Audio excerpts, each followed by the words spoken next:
火明不灭，万户门扉开不远。这里就是东京城喽！孙杨正面上清酒了，快往里面请。欲知后事如何，咱们下回再说。八荒征凑，万国填空。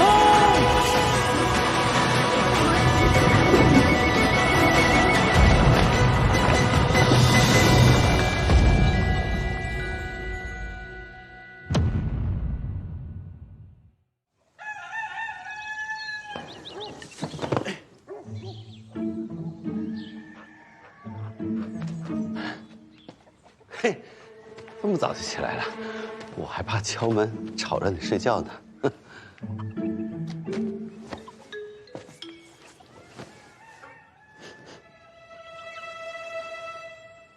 胭脂啊，行啊，你赵表。胭脂，哎，娘子，你听我说，娘子，大哥，说，你昨天晚上干嘛去了？夜不归宿，肯定没干什么正经事儿。还轮到你们两个管我啊？啊，我是你大哥，亏我昨天晚上这么忙，还想着给你们带点好东西呢。岭南荔枝，荔枝，别以为有这些珍贵吃食就可以贿赂我们了。我也第一次见，太好吃了。你们不要，那我就给爹了。不行，荔枝上火，爹不宜吃。哎，我们拿走了。我告诉你们，这可是冰镇的啊！你们啊，吃归吃啊，记得给爹和嫂子都留一点啊。啊，好的好的。剥皮吃啊。乐儿、墨儿，早饭不做了，你们自己去买些吃食，晚上嫂子再回来给你们做饭啊。娘子，我想吃蜜汁豆腐，还有嫂子，我想喝山药羹。好，那就喝山药羹。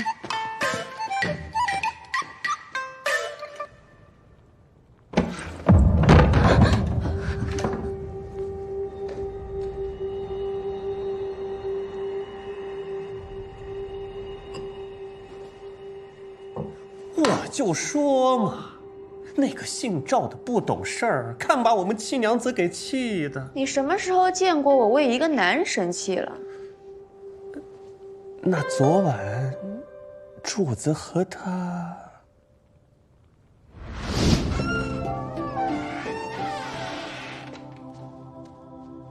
你说过要帮我查出冒妖的真凶，你准备怎么做呀？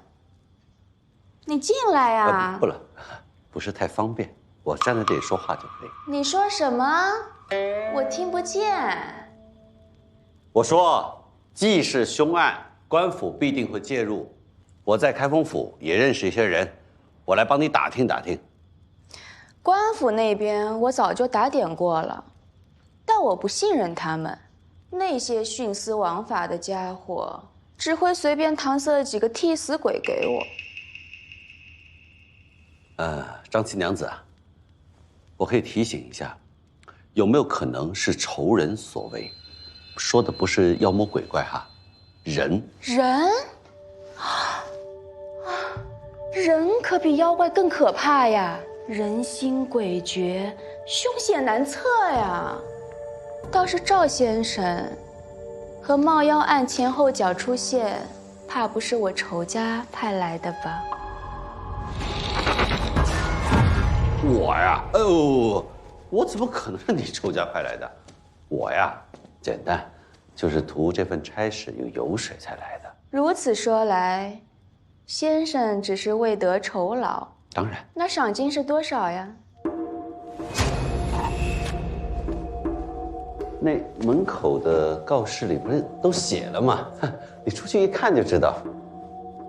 看来赵先生的嘴还是不太诚实嘛。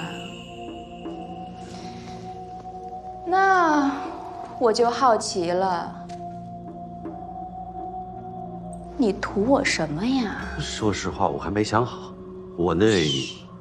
你好好想个理由。尝尝这个，岭南的荔枝。哎，你干什么去啊？我去就来。那我出去等。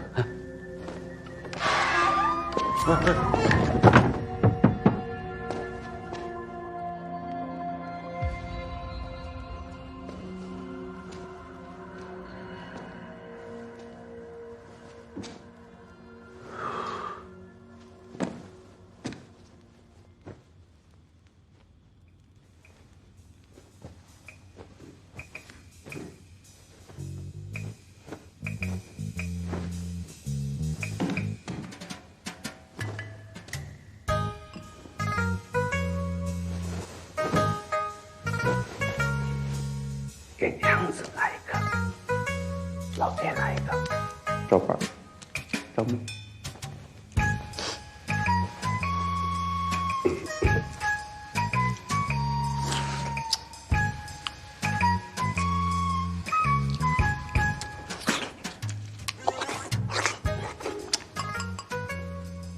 可以啊，小玉盘儿，一看就是皇家的器物啊。先生还认得这个呀？眼界可不是一介小民能有的。张七娘子过奖了，我也是在画像上看见过。以后你叫我七娘可好？我唤你一声赵大哥，不唐突吧？都可以。来到我身边的男子，不是图钱，就是图权，要么就是图我的美貌。赵大哥，你想好图我什么了吗？我方才一直在吃岭南荔枝，还没想呢。今日天色已晚，我呢就先回去了。改天我想到再告诉你，因为我出来时间长了，怕家里人骂我。我娘子管得太严了。你成亲了？还是个惧内的。哎，不能这么理解。我俩啊，两情相悦，时间长了以后由爱成畏罢了。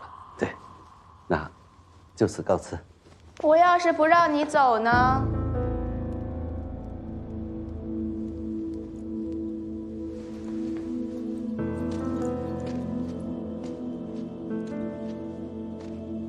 你越是不图我什么，我就越对你有兴趣。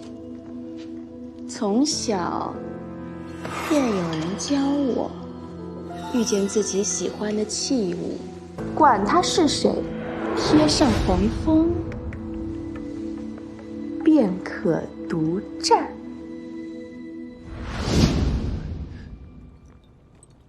那后来呢？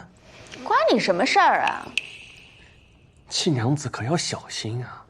这个赵不友跟之前的那些不一样。行了行了，让你加强府中护卫，找着人了吗？又找了2位高手，已在前厅等候多时了。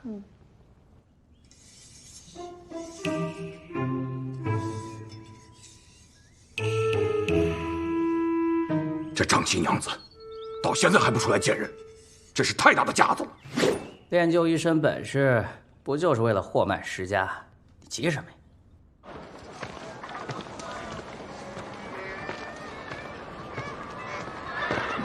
呀？哎，你干嘛的？哦，找张七娘。张七娘是你想找就能找的？我看你是疯了吧？走，赶紧走！快来人呐！有人闯府！你来找张七娘的都是疯子吗？请问这位娘子，刚才是谁闯府啊？我啊。娘子说笑了，就是他，快把他拦住啊！我是来找人的，不是来打人的。谁敢闯府？是你。找张七娘，问几个问题。张府不是你想进就能进的，七娘子也不是你想见就能见的。正好你们2个露2手吧。得嘞，我是张府的护院，你若再往前走，我可就要对你不客气了。你打算怎么对我不客气？我可空着手呢。这么貌美的小娘子，我怎么舍得下重手？要不要我把刀借给你？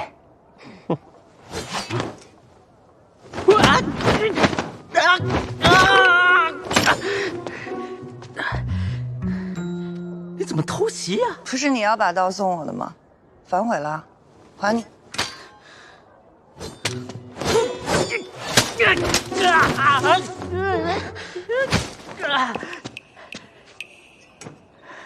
随便就能送人的刀，看起来也不是什么好刀。还你。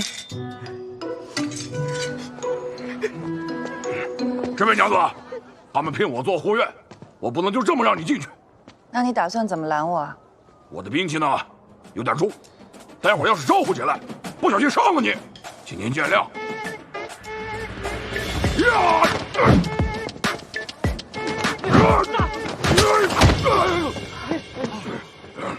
既然你有兵器，那我也用一下我的兵器。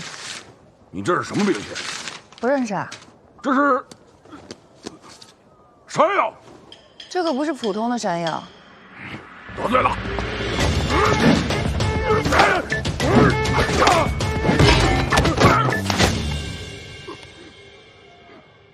如果是刀剑，现在你已经断气了。我输了。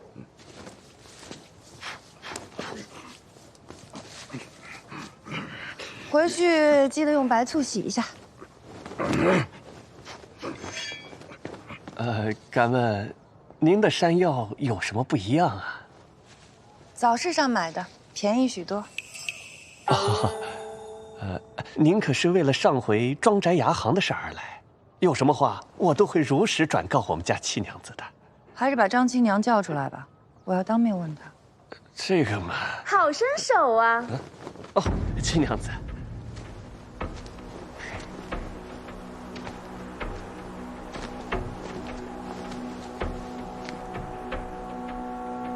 之前只觉得这位姐姐长相俏丽，办事果决，没想到身手也这么漂亮。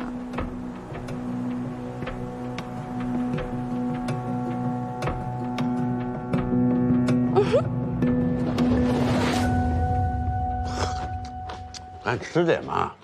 我们要等嫂子回来给我们做山药干吃。行行行，你们等着吧。大哥，你怎么看猫妖的？你问这个干什么？武大的尸体不是被猫妖吸到半空的，是被绳子悬吊着的。这个案子绝对是人为的，是有人用冒妖这件事情达到什么目的？大哥，你怎么看这个案子啊？这个案子，你们俩不准管，很危险，听见没有？那大哥，你管冒妖案吗？我管他干嘛呀？那你昨天去凑捉妖热闹是为什么？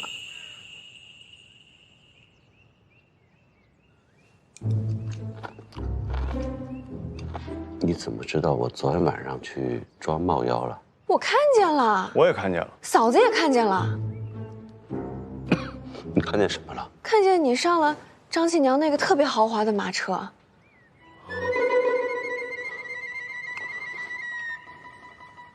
那你们俩为什么不叫着我呀？人家那手一勾，你一呲溜就上去了。你上去干什么了？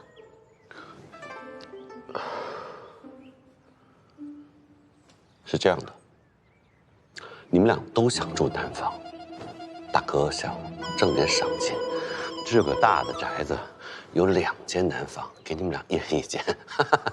去张新娘的马车上挣赏金。大哥，我真没想到你是这样的人，你这么做我们瞧不起你。你们两个白眼狼啊！走吧走吧，忙你们的去。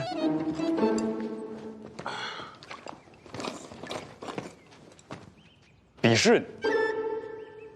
哎呀，找到了，吃酒的钱找到了。大郎，你看，行了，你拿着赶紧去吃酒吧。我是说这么少的钱，怎么一下就生出这么多？哎，对，你怎么去翻我的钱呢？大郎，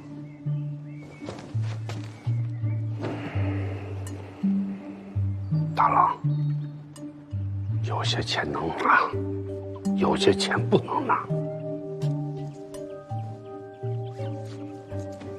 爹，你是不是知道点什么呀？我是看到你这个钱袋，才发现了你的秘密。马车上的钱，咱不能赚。爹，这哪跟哪呀？行，啊，赶紧去吃酒。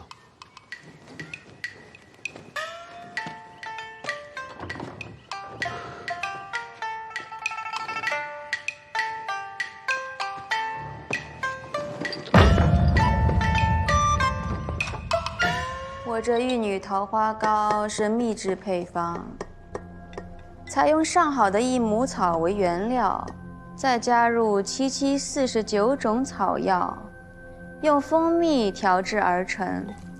用完以后，皮肤透亮润泽。姐姐试试便知。别家款待客人只是上些茶果点心，张府的款待果然别具一格啊。别家上门拜访，也就是拎着瓜果点心，不像姐姐，拿着山药就打进来了。姐姐来的别出心裁，我这接待的也不能落了俗套，不是？铺子里事多，问完问题就走。牙行初见，我就觉得姐姐是个妙人。还没请教，姐姐的名字呢？称呼我赵家娘子便可。赵家娘子？难道你就是赵大哥家的那位？正是。那姐姐今天来这儿，是想问关于赵大哥的问题？姐姐尽管问。昨夜我夫君找你，是为何事？大半夜的，一个男人找一个女人，能够发生的事儿可多了去了。啊，对了，你尝尝这个，赵大哥最喜欢的，他说冰镇的最好。赵不由的为人，我清楚得很。就算他有贼心，也没贼胆。况且赵不由这样的男人，张七娘可不稀罕。那像姐姐这样的女人，嫁给了他，是看上他什么了呢？我自己的夫君，我自然有心仪的理由，不需要旁人评价。别浪费时间了，找他为何事，跟我说吧。冒妖案。昨夜，赵大哥主动提出要帮我查这个案子。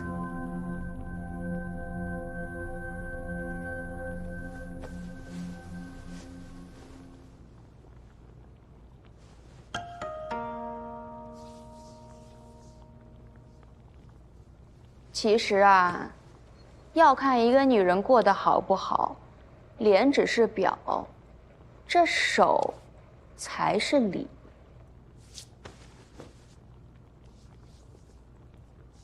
姐姐有颜有才，却只能拘泥于家务琐事中，看着手就知道，家里的那些粗活累活一件没少干吧。倒是赵大哥，昨夜帮我剥荔枝的时候，我就注意到，他那手倒是挺细的。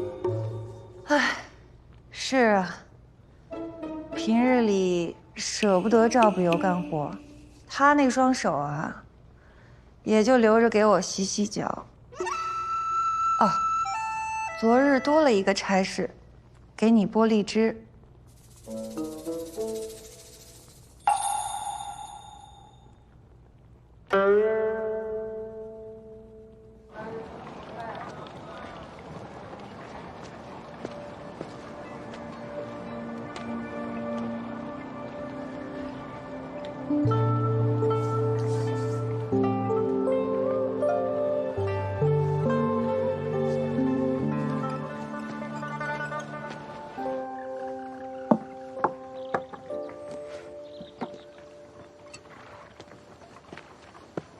嘿嘿嘿，你可别乱给孙叔浇水，浇太地行，别碰他们。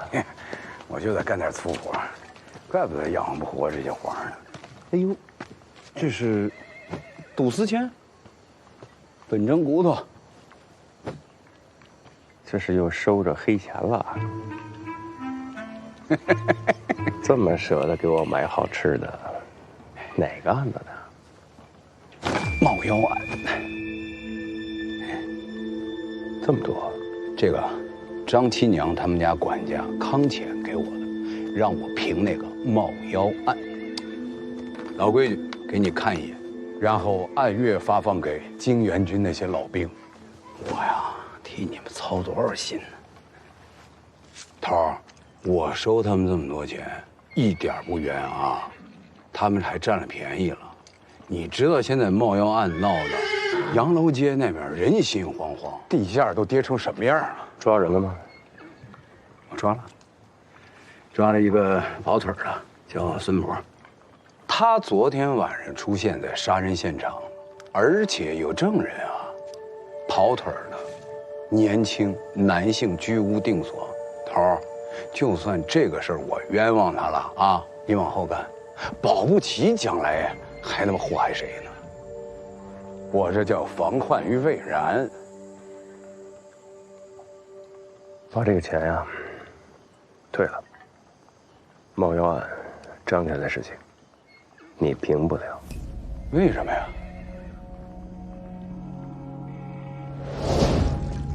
头，哎，赵家大郎来见。啊，来，陆先生，哎，这么晚还没回家？我这不是就在家里面吗？哦，您平时住在这里面？东京的日子太舒服了，住得再好一点，我怕活成他们的同类。坐。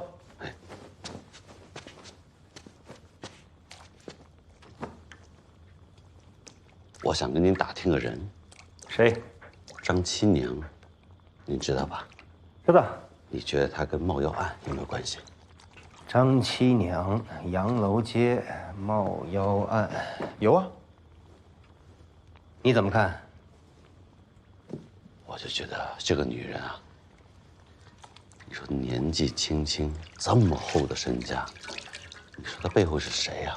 在东京城能做地产生意，又这么年轻，那背后不定有哪位神仙保着呢。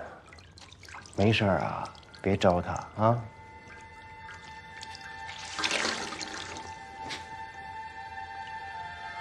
你招他了？说不清楚。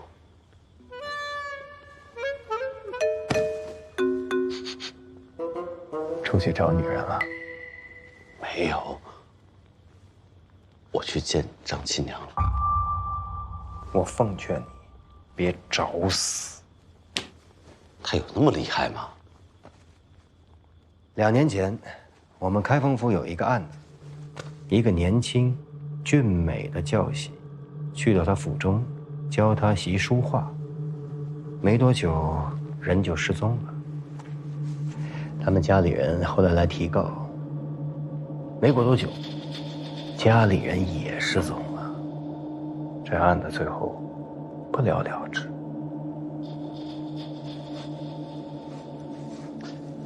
他说这么一句话：我看上什么东西，我给你贴个黄封，这东西就归我。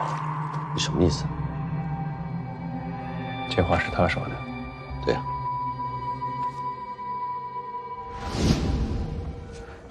就是因为这事儿大，咱才不能得罪张家呀。咱不跟张七娘作对，咱能不能跟案子作对啊？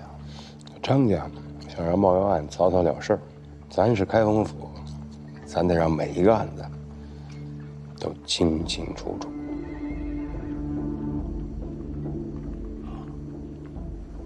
你要这么说，了然，我知道怎么办了。赵北要去找武家，你帮帮他。不用他，我自己就行。好，我配合他查这个案子。莫兄，伴儿，小宋哥哥，昨天我们一起一无所获，还差点被抓。你那个文章是不是没法交差了？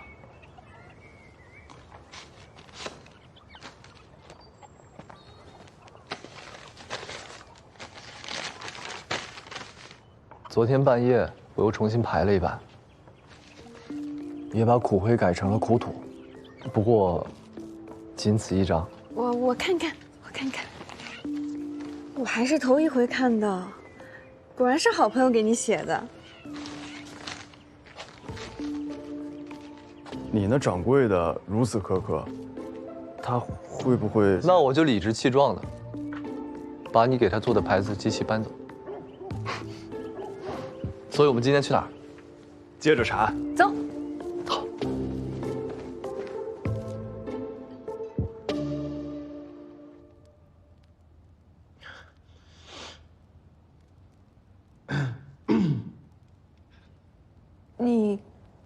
干嘛穿成这样啊？姚和兄弟平日就风神俊朗，偶尔打扮一下，也让人眼前一亮啊。咱们不是说好重验尸体？你穿成这样怎么干活？对呀，没问题呀。你看我这，没问题，真的跟平常一样。哦，我昨儿啊发现了我爹的五座手札，然后呢，我就发现这上面的理论有的是可以用的。你看，比如说是这个，我觉得是没问题的。伸手。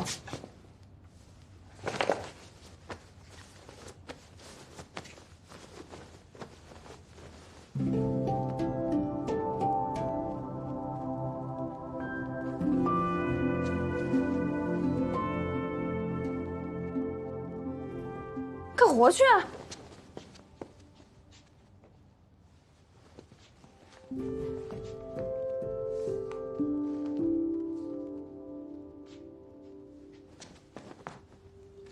若武祥是被吊起以后才断气的话，那他的尸斑应该处于上下肢的远端。不对，他的尸斑没有集中在上下肢的远端。姚和，你快帮我个忙，把它掀开来一下。你看，他的尸斑集中在四肢及后背的后侧。那要是这样的话，那武祥死的时候应该处于仰卧位。仰卧位啊，那说明武祥他被吊起来的时候就已经死了。是这样。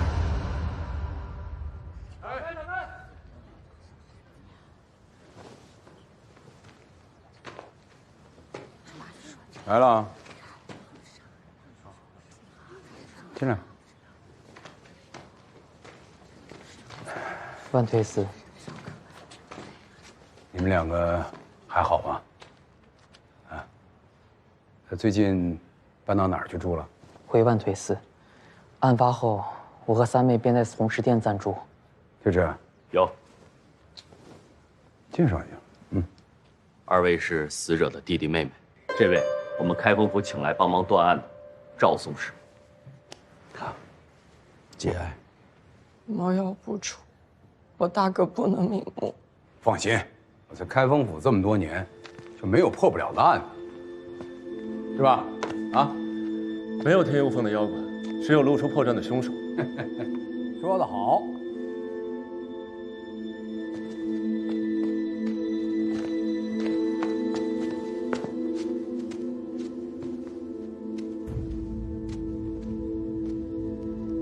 这个地方是被人进来动过吗？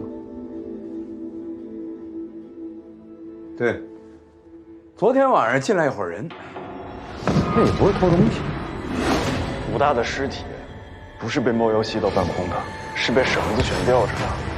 这个案子绝对是人为的，是有人用冒妖这件事情达到什么目的。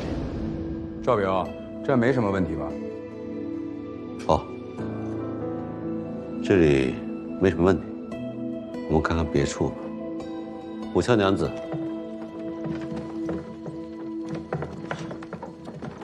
请问平日你们如何居住1楼这里是我房间，楼梯上去2间是大哥和二哥住的。你的房子我可以去看看吗？嗯。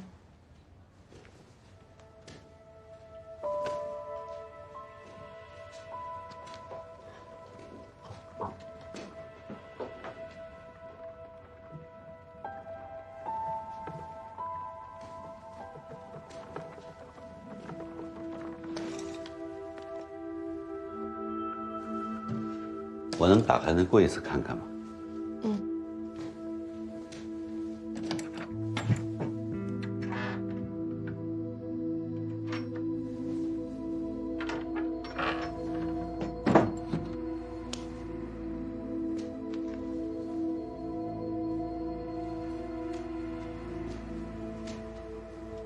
你平日就在这里梳妆？是。比我们家妹妹的那个整洁多了。上面那些东西也是你的吧？嗯。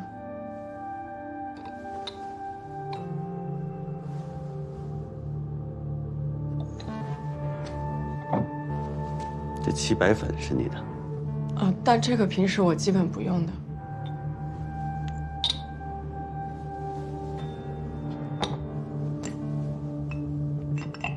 这是手膏吧？嗯。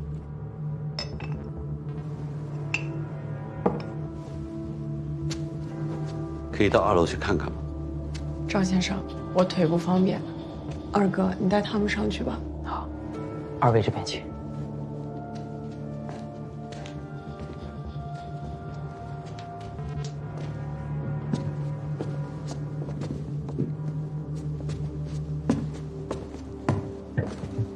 最里边那一间是我大哥的屋。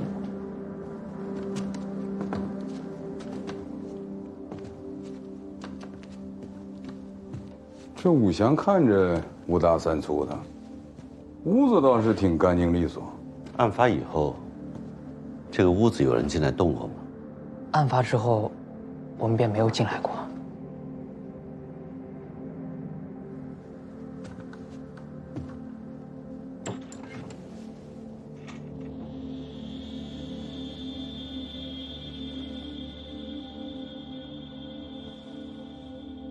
如果他死的时候是躺着的，那就更加说明根本没有什么冒妖吸魂之说，他是死于别的原因。死于别的原因，那会是什么原因呢？毒我们也验了，没有中毒；伤我们也查了，只有头部有那些不致死的皮外伤。到底是什么原因呢？都说尸体会说话，尸体会说话，查不出来呀。武大哥，你能不能告诉我？老何，你看，他的右眼为什么这么红啊？一般来说，如果右边脑袋受到致命的打击，右眼会充血。你昨天不是摸过了吗？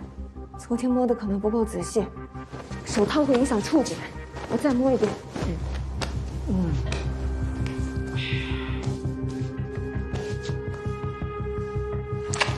摸到了。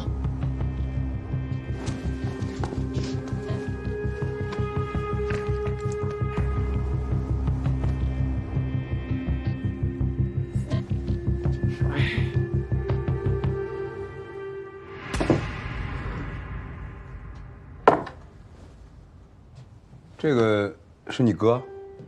不是，那是韩信。韩信？哼，供个韩信，干什么？研习兵法。哎呦，你们武家事儿大了啊！供韩信什么意思？大家都知道，韩信是刘邦的左膀右臂，但不知道的是，韩信有楚归汉。啊！你们供着韩信，偷学兵法，准备谋反，你们是不是别国安插在我大宋的细作？万岁司，未必。当年韩信带兵的时候，为了缓解军中的紧张气氛，发明一些赌博之术，所以后来民间喜欢发财的人也会拜他。不可能，我就没听说过。后面写什么？保佑发财。你再看这香炉，不是供的是什么呀？不是，这还有供韩信保佑发财的。你知道你大哥上面写的日子是什么日子吗？我不清楚。万岁司啊，这个我想拿去调查调查。看吧，你带我去别处看看。是。啊，供韩信。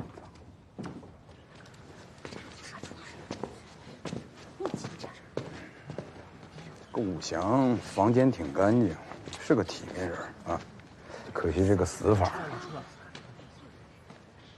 不对，武祥的干净应该是个假象，他的衣柜里面是乱七八糟的，所以房间应该是被人刻意的清洁过，想抹掉什么线索。另外，他的房间里面少了一样东西，你发现没有？什么东西？油灯。啊，身上好像没有油灯。原本应该有的，桌面上有圈油渍，是放油灯的地方。我这个人，从来不相信什么冒药能杀人。所有的事情，应该都是人为的。妹妹来了。哎，回来！你看你，别吓唬人家。你们来干什么？我们刚验完武祥的尸体，发现点新线索，顾巡使让我们来跟你们禀报一声。我们，他们几个也去了。你们怎么不听劝呢？啊，不是说了不让你们掺和吗？你不是也掺和进来了吗？这上梁不正。我问你就别问我。当街训妹妹好吗？对孩子态度好点。查找什么了？你说。哦，武祥的头骨右侧有一道破裂凹陷，右眼充血，应该是被钝器击打头部致死的。毒灯，只是猜测，得再继续看看。我跟他们说两句。过来。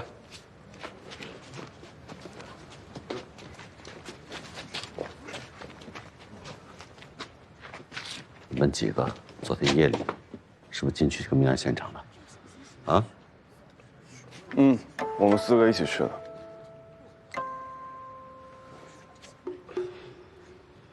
告诉你们啊，里面被破坏了，万推司现在正在找是谁进去的，赶回去。大哥，我们想帮忙。帮什么忙？行了，回去。大哥，对孩子态度好点。你看你，那接下来怎么办？我再去查查。爸儿，你方才亲手碰血尸，真的是令人钦佩。我在想，你有什么感受吗？我想下篇小报的文章，写个女仵作。我还不知道能不能当一名仵作呢。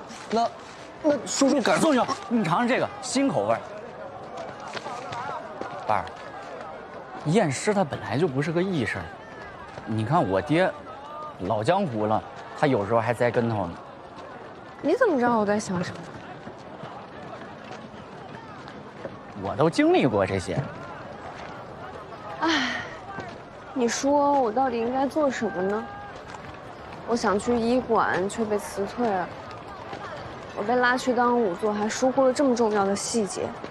那个头骨呢？我怎么就没摸出来呢？耽误大家。你可千万不能这么想啊！这案子它本来就很诡异。更何况，要不是你在的话，我们现在一点进展都没有。怎么会呢？还有你啊！但我离不开你。为什么？因为我胆小。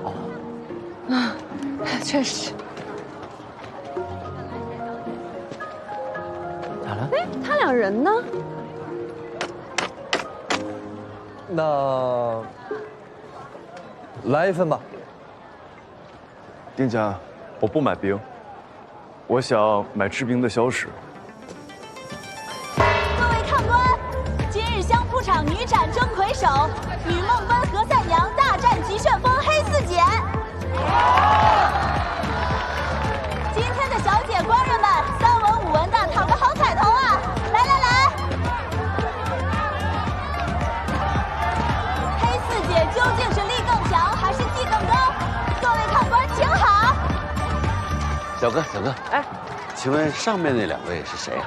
那个灰裤子的叫黑四姐，那个蓝裤子，哎呀，何三姐！我那朋友跟我说啊，押宝的话押到黑四姐身上，对吗？谁说的？武祥。武家大郎对吧？哎，好，他我们这常客，他这人嘛，哎，没事，也挺好听。哎呀，我还是给您提个醒，他这人啊，赌运极差，哟，逢赌必输。前2天我听说啊，他在一个赌场里输了一把大的，就一把，一到房子前没了，当场人就吓晕过去了。哎呦，不能听他的，你还信他？信他家底都得输光了，不能信，不能信。哎呀，好吃好吃。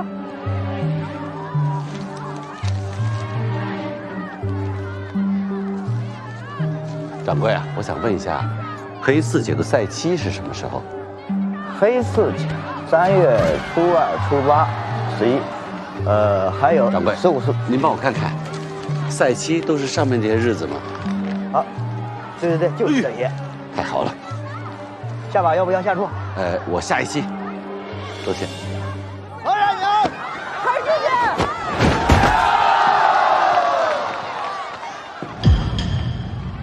哦，你有事儿，让家丁找我就行了，还亲自来一趟。你紧张啊？没有啊。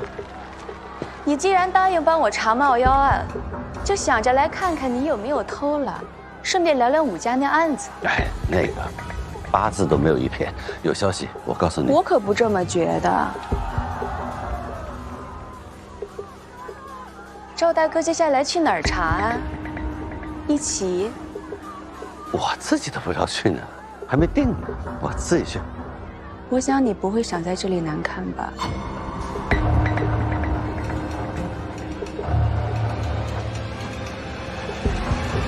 走。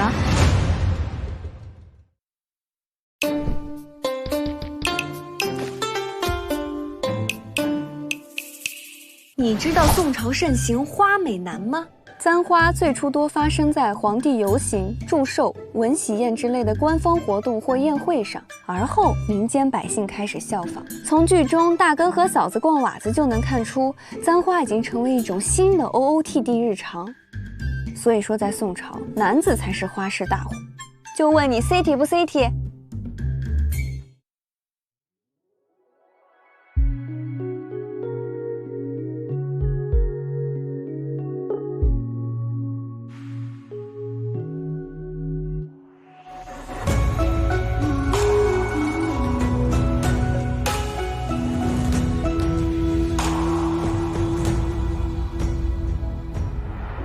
若非相蕊，谁会惹怨？这般浮于荣枯贵贱，身披斗笠，怎能奈何天？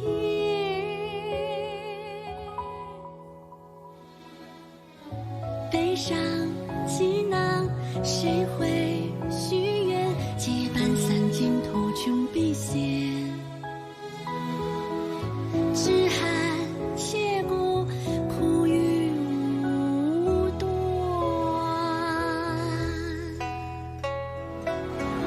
情不断，理还乱，既不怨也不满。抬头花眉月残，心里最痛。